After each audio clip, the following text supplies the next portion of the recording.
नमस्कार दोस्तों, स्वागत है मेरे ऑनलाइन प्लेटफॉर्म पर।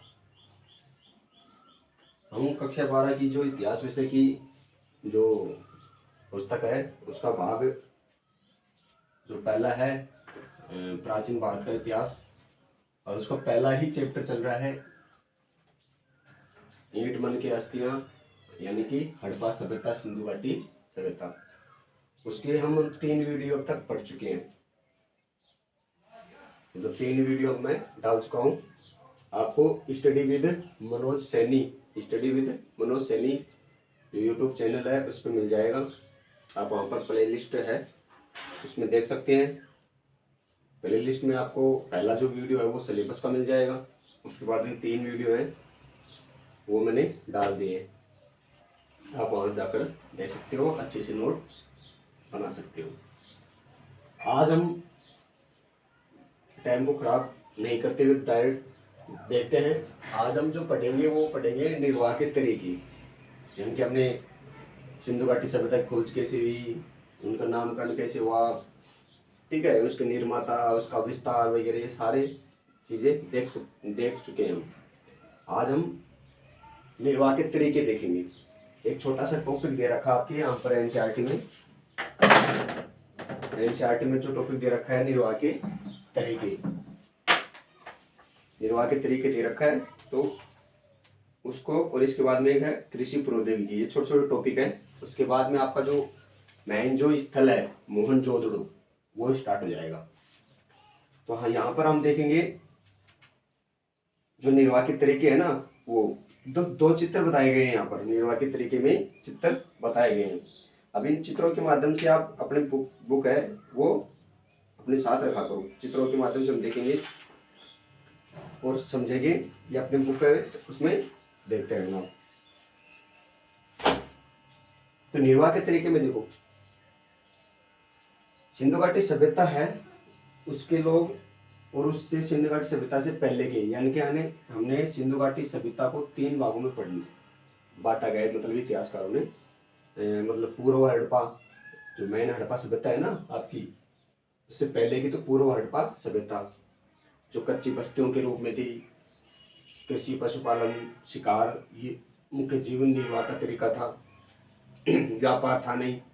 उसके बाद जो विकसित हड़प्पा सभ्यता आई, जो मेन हड़प्पा सभ्यता है, उसमें कृषि, पशुपालन, शिकार ये तो था ही, साथ में व्यापार और शुरू हो गया, और ज़्यादा उत्पादन हुआ, कृषि उत्पादन ज़्यादा हुआ, तो उत्पादन के कारण जो कच्ची बस्तियाँ वो बड़े शहरों के रूप में, फिर बाद में व्यापारिक केंद्र, मतलब बड़े नगरों के रूप में सामने आए। एक दूसरे से व्यापार हुआ। अन्य जो मेसोपोटामिया या अन्य जो सभ्यताएं थी, उनके साथ व्यापार के जो अवशेष हैं हमें वो भी मिलते हैं कि उनके साथ वे व्यापार से जुड़ी हुई थी।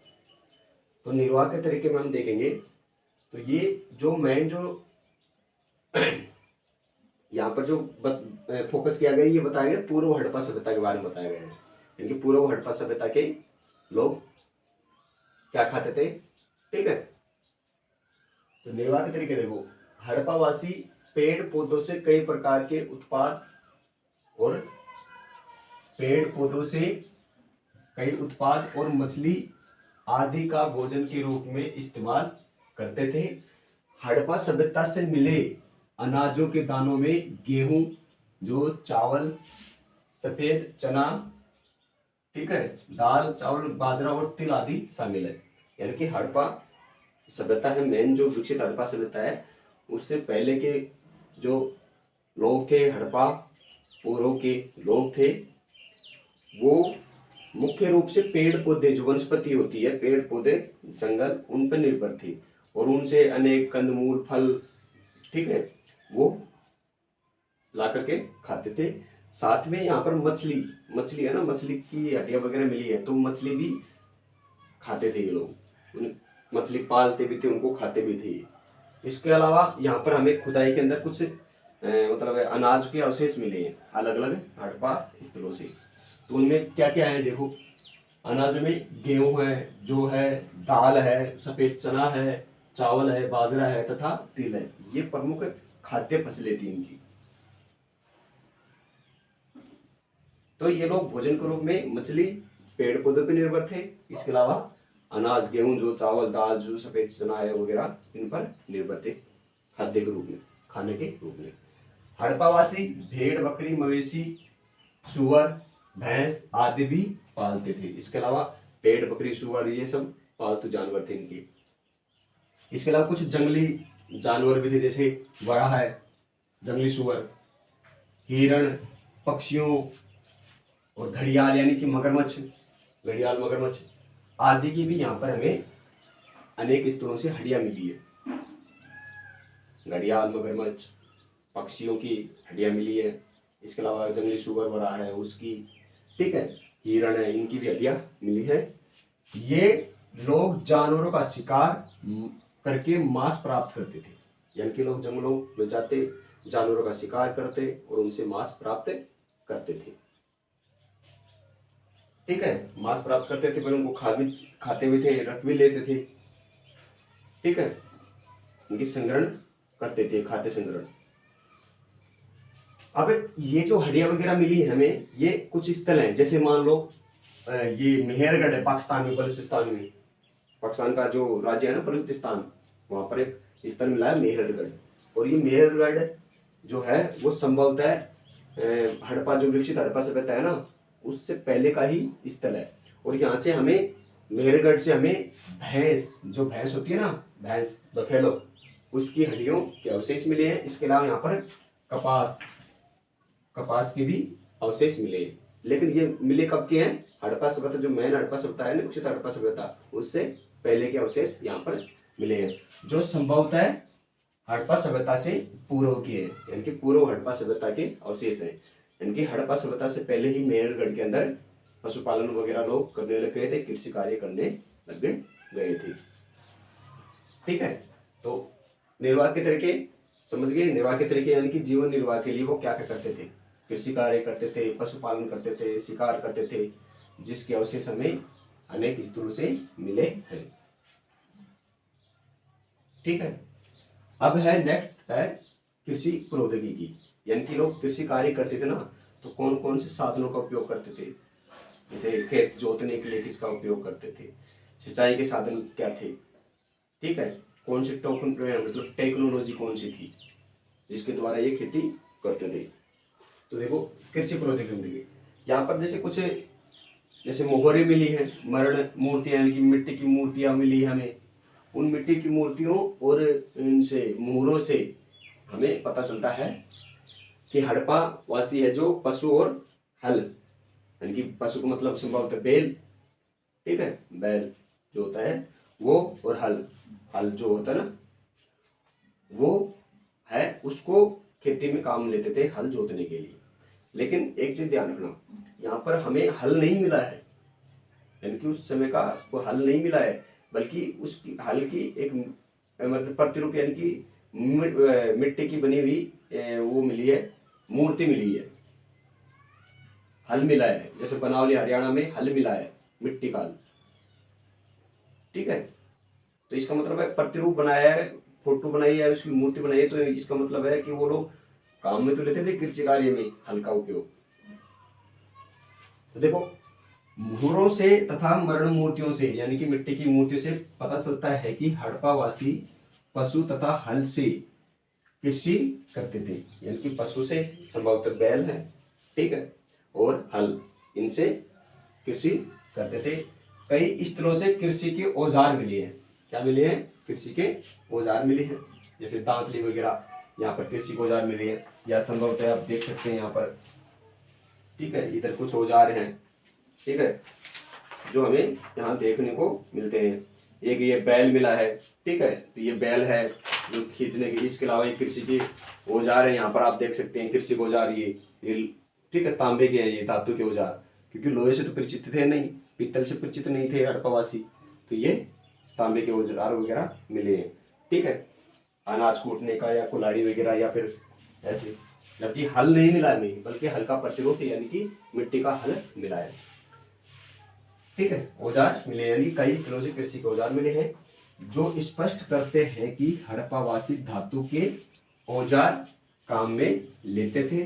सिंचाई के रूप में नहरों और कुओं का उपयोग करते थे। सिंचाई के रूप में नहरों और कुओं का उपयोग करते थे, और जिसके अवशेष हमें हड़प्पा स्थलों से मिले हैं।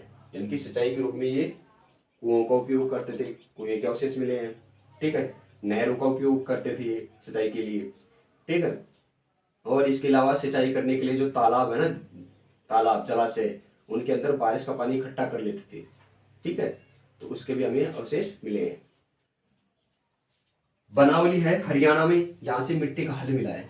बनावली हरियाणा में मिट्टी का हल मिला है, यानी कि मैंने बताया आपको कि मैन जो हल है ना वो नहीं मिला है, बल्कि उसका एक प्रतिरूप मिला है, मिट्टी का हल मिला है। कालीबंगा राजस्थान से जुते हुए खेत के अवशेष मिले हैं।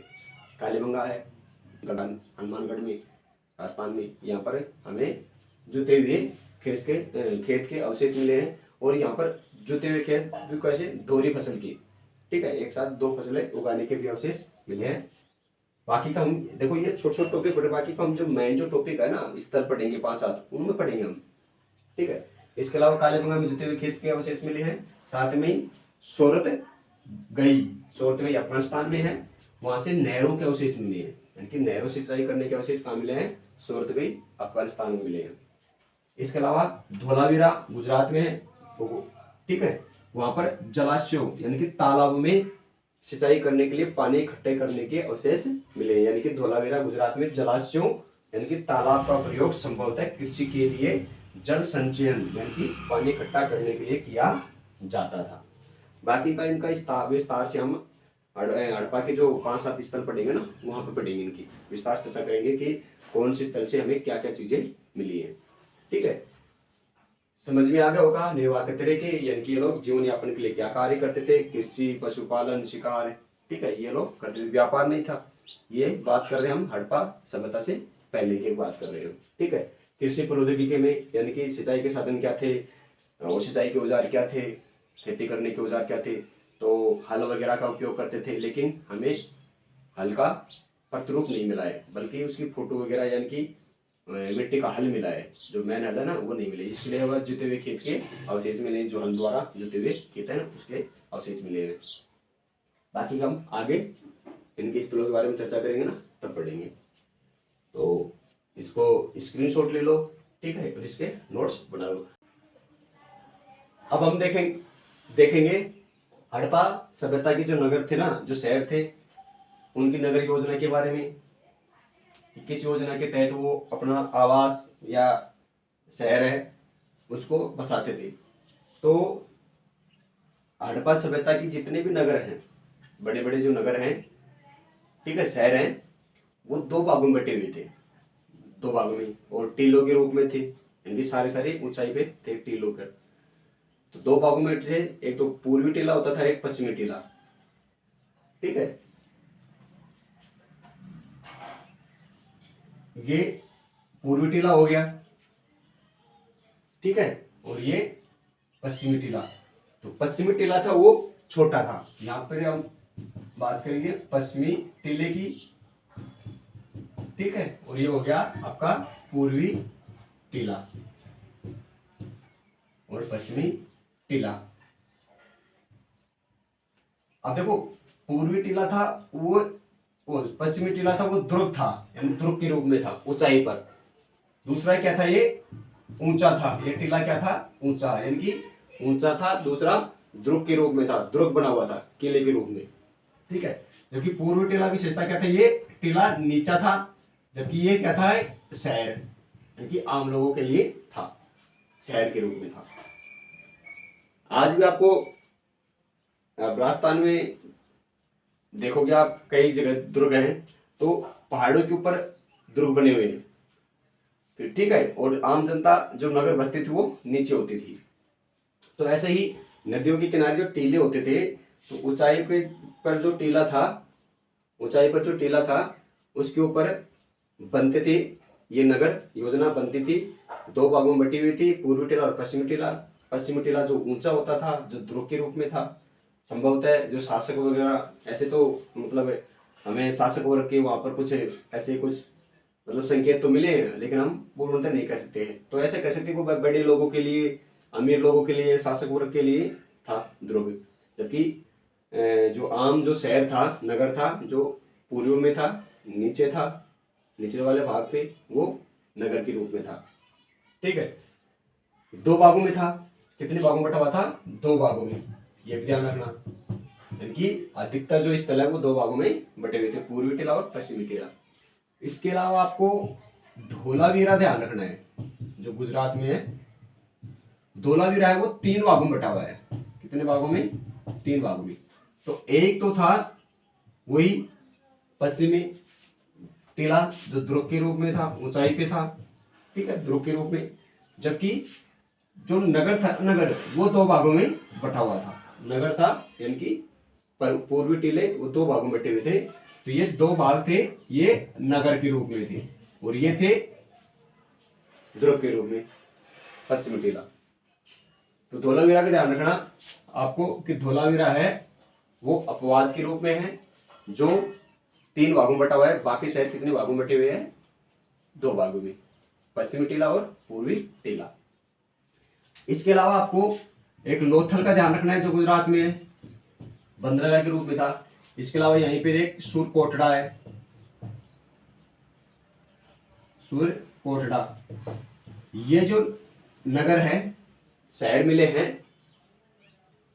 ये जो शहर मिले हैं, ये जो सूरकोटड़ा और ये जो शहर, दोनों जो शहर हैं, ये एक ही प्राचीर से गिरे हुए हैं। यानी कि एक ही, देखो यहाँ पे तो मैंने अलग अलग प्राचीर बनाई है, दीवारें अलग अलग। ठीक है, और ये शहर दुर्ग अलग अलग। इधर भी ये दुर्ग प्राचीर से गिरा हुआ था, वो अलग अलग था, पश्चिमी टीला और ये भी अलग।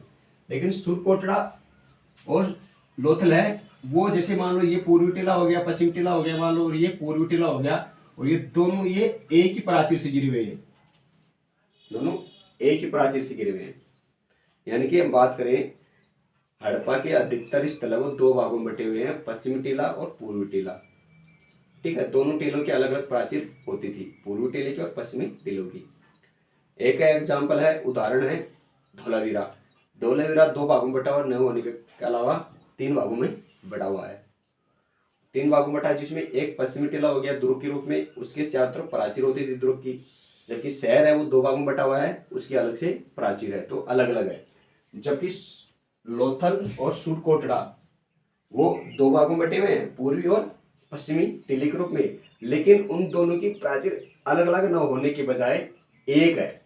अलग अलग होने के बजाय एक है, यानी कि ये पश्चिमी टीला और ये पूर्वी टीला, और इनकी प्राचीर एक है। देखो यहाँ पर एक है चारों तरफ प्राचीर, यानी कि दीवारें एक ही है। तो ये एग्जाम्पल ध्यान रखना।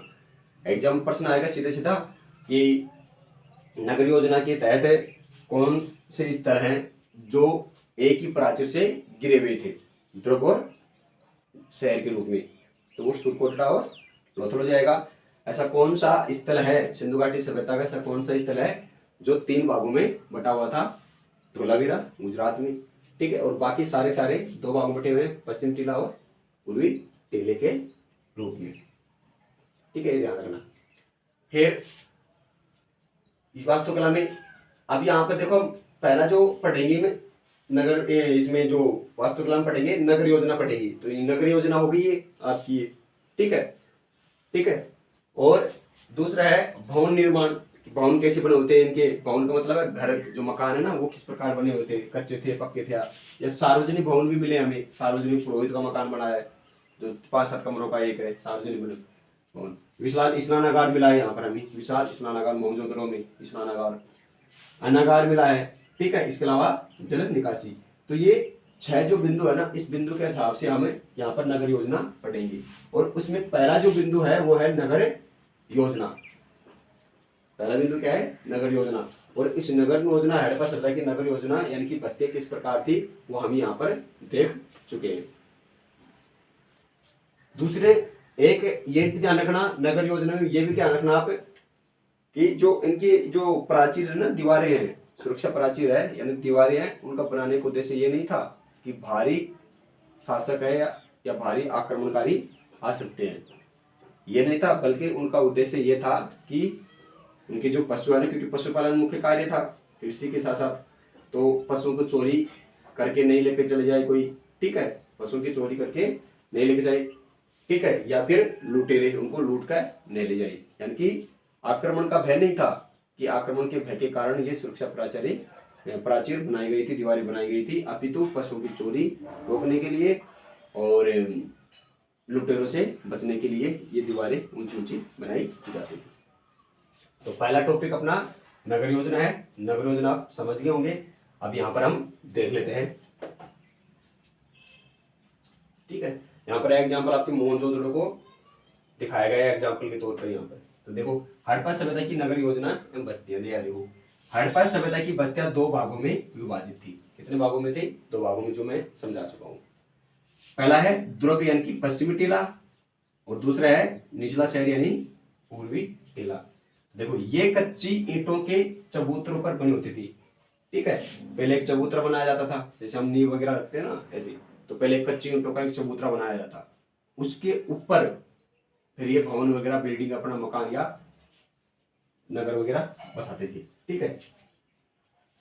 तो कच्ची ईंटों के चबूतरे में बनी होती थी। दुर्ग को दीवारों से घिरा गया था, यानी कि पशुओं की चोरी से रोकने के लिए और लुटेरों से बचने के लिए दुर्ग है उसको किससे बचाया गया था? चोरी और पशुओं की चोरी और लुटेरों से बचने के लिए सुरक्षा प्राचीरों से घेरा गया था, जो संभवतः भारी सुरक्षा के लिए किया गया था। दुर्ग है वो एक बड़ा चबूतरा बनाया गया कच्ची ईंटों का, उस चबूतरे के ऊपर वो दुर्ग बनाया गया। दुर्ग के चारों तरफ ऊंची ऊंची दीवारें बनाई गई, जो संभवतः पशु चोरी के लिए और लुटेरों से बचने के लिए बनाई गई थी। दूसरा है निचला शहर यानी कि पूर्वी टीला। निचला शहर है वो आवासीय भवनों के लिए प्रसिद्ध था।